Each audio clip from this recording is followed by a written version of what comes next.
Olá e bem-vindos.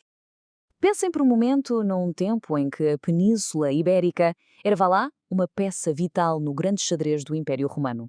É para aí que vamos viajar hoje, diretos à província da Lusitânia, para descobrir as cidades que eram os seus verdadeiros centros de poder, de comércio e de cultura. No fundo, esta é a história de como Roma moldou esta nossa terra, cidade a cidade. Mas antes de arrancarmos com a viagem, há uma questão que temos de pôr em cima da mesa. O que é que definia realmente a grandeza de uma cidade romana? Seria só o tamanho dos edifícios? O número de habitantes? Ou se calhar havia um conjunto de fatores bem mais complexo a ditar a sua importância?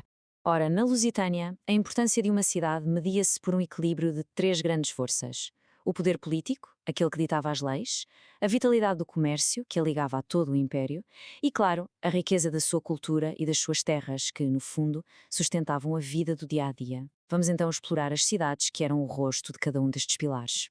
Vamos começar pelo topo da hierarquia, os centros de poder. Estas eram as cidades de onde a autoridade de Roma irradiava, sabem? Onde se administrava a justiça e se garantia o controlo sobre o vasto território da Lusitário. E no epicentro deste poder estava Emérita Augusta. Foi fundada de propósito para ser a capital. Era muito mais do que uma cidade, era a própria Roma em miniatura, ali na província.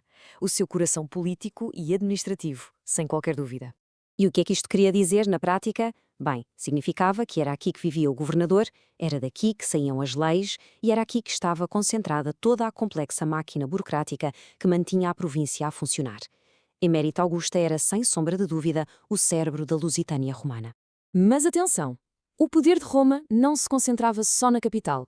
Mais a norte, outra cidade tinha um papel absolutamente crucial. Se Emérita era o coração da província, então Bracara Augusta, a nossa Braga, funcionava como um centro de comando vital para toda a região norte. A genialidade de Bracara Augusta estava na sua dupla função. Não era apenas um polo administrativo, era um nó estratégico fundamental. A sua importância era, bem, massivamente amplificada por ser o ponto de convergência de várias estradas romanas, o que lhe dava controle sobre o comércio, as tropas e a comunicação em todo o norte. Era um ponto nevrálgico. Só que uma província romana era muito mais do que administração e controlo. O seu verdadeiro pulso sentia-se era nos portos movimentados, nos campos férteis e nas cidades que eram autênticas montras de cultura e de arte. O poder, afinal de contas, precisava de ser alimentado. É precisamente para esses motores económicos e culturais que vamos olhar agora. Vamos ver cidades com identidades muito próprias, mas todas elas essenciais para a prosperidade da Lusitânia. Comecemos pela porta de entrada da Lusitânia para o mundo, o Lisipo, a nossa Lisboa. A sua localização, que era imbatível, ali na Foz do Tejo, fez dela a janela natural da província para o vasto mar Mediterrâneo e para todas as rotas comerciais que uniam o Império.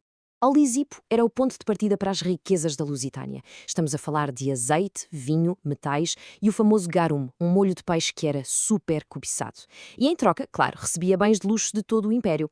Isto tornou-a numa cidade cosmopolita, um verdadeiro caldeirão de trocas, tanto comerciais como culturais. Agora, deixando o bulício do Porto para trás, viajamos para o interior. Vamos para uma cidade que representava o auge do ideal de vida romano: Conímbriga. Aqui, a vida era vivida com um requinte, com uma sofisticação que se vê em cada mosaico e em cada domus.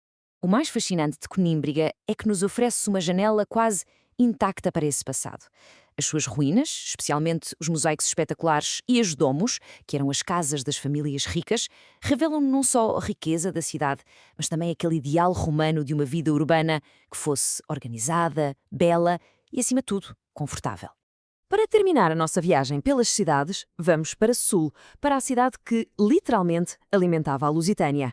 Pax Julia, a atual Beja, estava estrategicamente localizada no coração de uma das regiões mais férteis da província, o que lhe dava um papel absolutamente vital. Era o verdadeiro celeiro da província. E tal como Bracara no norte, Pax Julia tinha uma dupla função. Era o grande centro de recolha e distribuição da enorme produção de cereais da região, mas era também o polo administrativo que geria toda esta riqueza.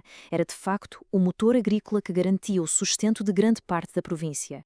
Prontos, vimos o poder, o comércio, a cultura, cada cidade com a sua identidade única. Mas se juntarmos todas as peças, qual foi a pegada, o legado duradouro que estas cidades deixaram na história e na geografia da Lusitânia?